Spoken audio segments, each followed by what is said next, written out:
ಯಾದಗಿರಿಯಲ್ಲಿ ಮನರೇಗಾ ಉಳಿಸಿ ಆಂದೋಲನ ಅಂಗವಾಗಿ ಕಾಂಗ್ರೆಸ್ ಉಪವಾಸ ಸತ್ಯಾಗ್ರಹವನ್ನು ಹಮ್ಮಿಕೊಂಡಿತ್ತು.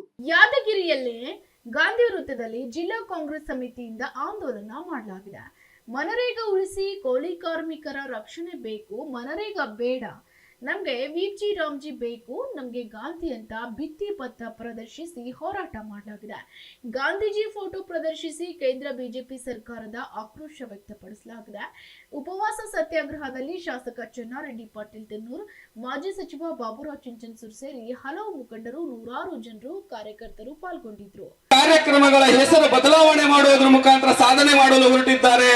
ಇದು ಬಹಳ ಅಸಹ್ಯ ಮತ್ತು ಅಸಂವಿಧಾನಿಕ. ನೀವು ಹೊಸ ಕಾರ್ಯಕ್ರಮ ಕೊಡಿ, ನಮ್ದೇನು ಅಭ್ಯಂತರ ಇಲ್ಲ. ಆದ್ರೆ ಕಾಂಗ್ರೆಸ್ ತಂದಿರತಕ್ಕಂತ ಕಾರ್ಯಕ್ರಮಗಳಿಗೆ ಹೆಸರು ಬದಲಾವಣೆ ಮಾಡ್ತಾ ಇದ್ರಲ್ಲ. ನಿಜಶರಣ ಅಂಬಿಗರ ಚೌಡಯ್ಯ ನಿಗಮದ ಅಧ್ಯಕ್ಷರು ಕೂಡ ಆಗಮಿಸಿದ್ದಾರೆ. ಎಲ್ಲರೂ ಕೂಡ ಪ್ರೋಟೋಕಾಲ್ ಪಾಲಿಸಬೇಕು. ಹಿರಿಯರಿಗೆ ಗೌರವ ಕೊಡ್ತಕ್ಕಂಥದ್ದೇ ನಮ್ಮ ಕಾಂಗ್ರೆಸ್ಸಿನ ಮೊದಲನೇ ಶಿಸ್ತು. ಚೇರ ಹಿಂದಕ್ಕೆ ಹಾಕ್ಸಿಕೊಡು. ಎಲ್ಲರೂ ಕೂಡ ಯಾರು ನಿಂತ್ಕೋಬೇಡ್ರಿ ಪ್ಲೀಸ್. ದಯವಿಟ್ಟು ಎಲ್ಲರೂ ಶಾಂತಿಯಿಂದ ಕಾಪಾಡುವರು.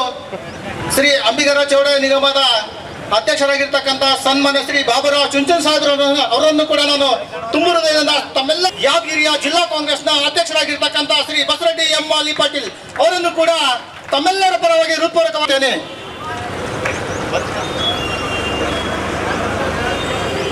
ಅದೇ ರೀತಿಯಾಗಿ ಯಾದಗಿರಿಯ ನಗರ, ಅದೇ ರೀತಿಯಾಗಿ ಪಂಚ ಗ್ಯಾರಂಟಿ ಯೋಜನೆಯ ಅಧ್ಯಕ್ಷರಾಗಿರ್ತಕ್ಕಂಥ ಶ್ರೀ ಶರಣಿಕುಮಾರ್ ದೋಕ ಸಾಹೇಬರು ಅವರನ್ನು ಕೂಡ ತಮ್ಮೆಲ್ಲರ ಪರವಾಗಿ ಕಾಂಗ್ರೆಸ್ನ ಅಧ್ಯಕ್ಷರಾಗಿರ್ತಕ್ಕಂಥ ಶ್ರೀ ನಿರಂಜನ್ ರೆಡ್ಡಿ ಅವರನ್ನು ಕೂಡ ತುಂಬ ಸ್ವಾಗತವನ್ನು ಕೋರುತ್ತೇನೆ. ಅದೇ ರೀತಿಯಾಗಿ ಹಿರಿಯ ಕಾಂಗ್ರೆಸ್ ಮುಖಂಡರಾಗಿರ್ತಕ್ಕಂಥ ಶ್ರೀ ಮೈನುದ್ದೀನ್ ಮಿರ್ಚಿ ಅವರನ್ನು ಕೂಡ ತುಂಬ ಸ್ವಾಗತವನ್ನು ಕೋರುತ್ತೇನೆ. Bureau report, SSV news, Yadgir.